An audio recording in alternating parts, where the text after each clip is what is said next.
Que el Señor esté con ustedes. Proclamación del Santo Evangelio según San Marcos. En aquel tiempo llegaron a donde estaba Jesús, su madre y sus parientes. Se quedaron fuera y lo mandaron llamar. En torno a él estaba sentada una multitud. Cuando le dijeron: allá afuera están tu madre y tus hermanos, ¿qué te buscan? Él le respondió: ¿quién es mi madre y quiénes son mis hermanos? Luego, mirando a los que estaban sentados a su alrededor, dijo: estos son mi madre y mis hermanos, porque el que cumple la voluntad de Dios, ese es mi hermano, mi hermana y mi madre. Palabra del Señor. Tomen asiento, por favor. Nos estamos adentrando ya en el segundo libro del profeta Samuel y ya hemos visto un recorrido sobre la vocación de Samuel, sobre su desenvolvimiento, su desempeño en la sociedad judía.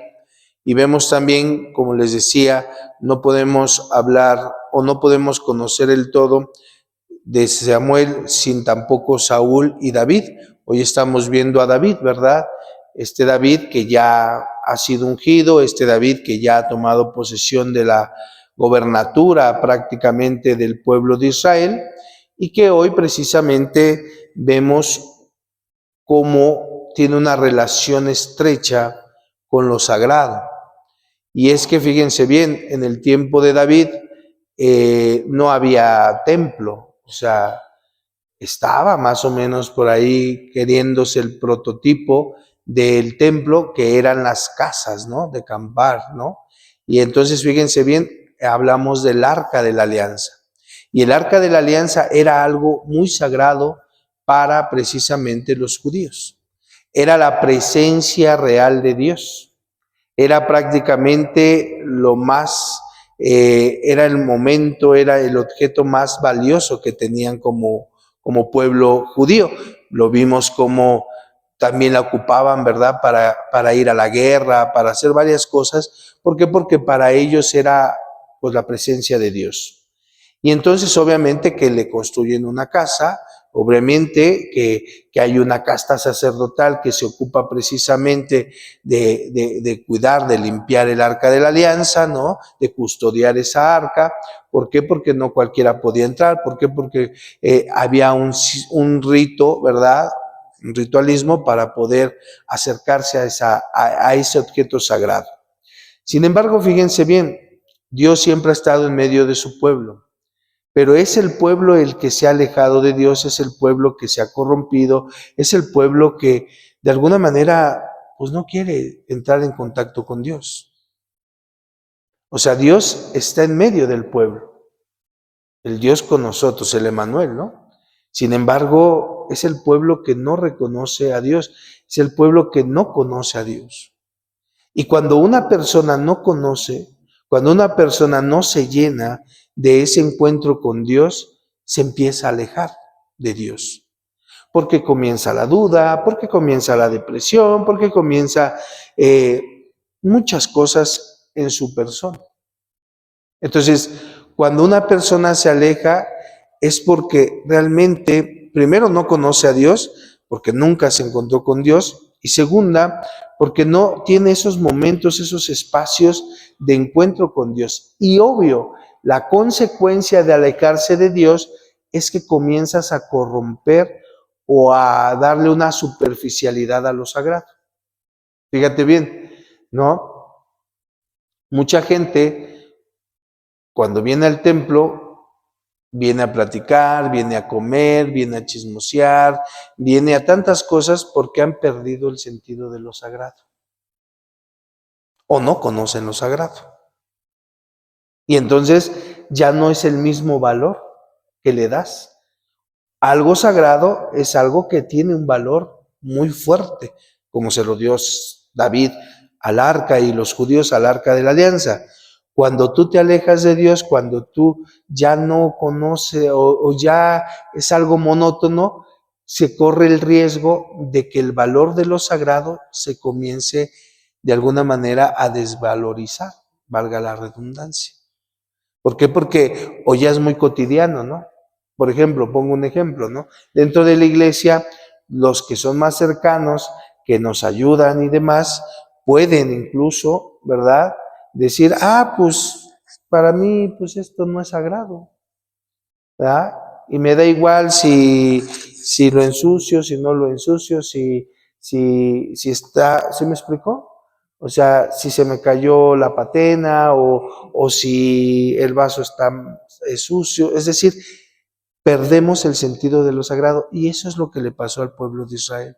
Y cuando se pierde el sentido de lo sagrado, obviamente comenzamos a buscar llenar ese vacío. Y entonces nos adherimos a ritualismos, nos adherimos a tantas cosas, ¿no?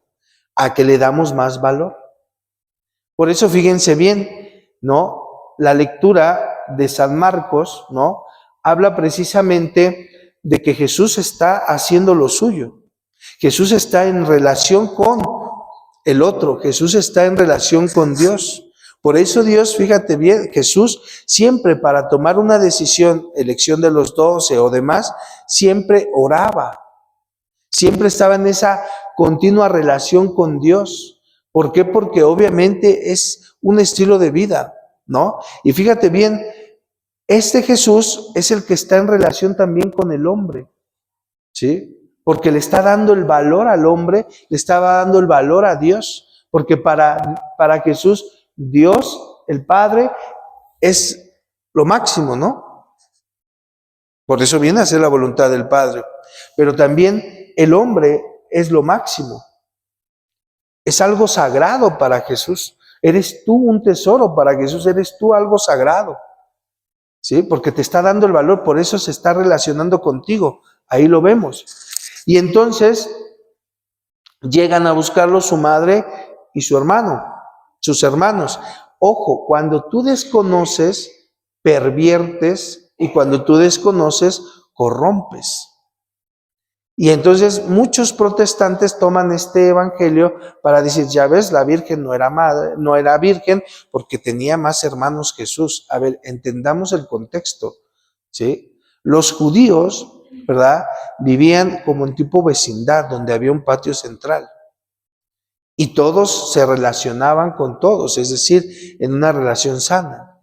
Y entonces, obviamente, para ellos, aunque tú no fueras pariente de sangre, eras pariente porque estabas en relación constante con ellos. Por eso te llamaban tío, te llamaban hermano, te llamaban, ¿sí me explico? Entonces, es como ahorita, ¿no? En una relación constante, pero le dabas el valor de familiar. ¿Por qué? Porque para ti era algo importante esa persona. ¿Por qué? Porque estabas en relación constante y por tanto le dabas ese valor. Pero cuando no estamos en relación constante, obviamente no le damos el mismo valor. Por ejemplo, no es lo mismo cuando tú te encuentras con alguien que tú conoces, por ejemplo, tu papá, tu mamá, tu tía o qué sé yo, a con alguien que no ves constantemente. No le das el mismo valor. Lo mismo pasa, si tú no tienes esa relación con lo sagrado, no le das el mismo valor. Por eso mucha gente que se dice católica, pues es católica, pero de superficialidad, ¿no? O sea, le da igual si llega tarde o no llega tarde a un bautizo, a una comunión. ¿Por qué? Porque para ellos es simplemente un requisito, una chorcha. O sea, no le da el mismo sentido a una persona que es constante en la iglesia. Por eso, fíjate, ve esa relación, ¿no? O sea, cuando viene una gente que se dice católica, o sea, tú rómpele un San José, tú rómpele una Virgen de Guadalupe y le rompes toda su fe, ¿no? Ay, es que, ¿cómo es posible, no? Pero cuando viene aquí, por ejemplo, no le dan importancia a la Eucaristía, donde realmente está Dios. ¿Por qué? Porque no hay una relación constante. Entonces, ¿estos tenían una relación constante con Jesús? Claro que sí, por eso le llaman hermano. Y entonces Jesús pareciera aquí contradictorio porque, o de alguna manera, algo despectivo, ¿no? O sea, ¿quiénes son mis hermanos? ¿Quiénes son ellos? O sea, pareciera que los está rechazando, pero no los está rechazando. Les está diciendo, a ver, la familiaridad de Dios no es exclusiva de unos cuantos, es universal, es para todos. Todos son mis hermanos, todos son mis madres, cuando cumples la voluntad de Dios. Cuando te relacionas con Dios, cuando estás en esa constante relación con lo sagrado, ese es mi hermano, esa es mi madre, quien cumple la voluntad de Dios. Pero volvemos a lo mismo.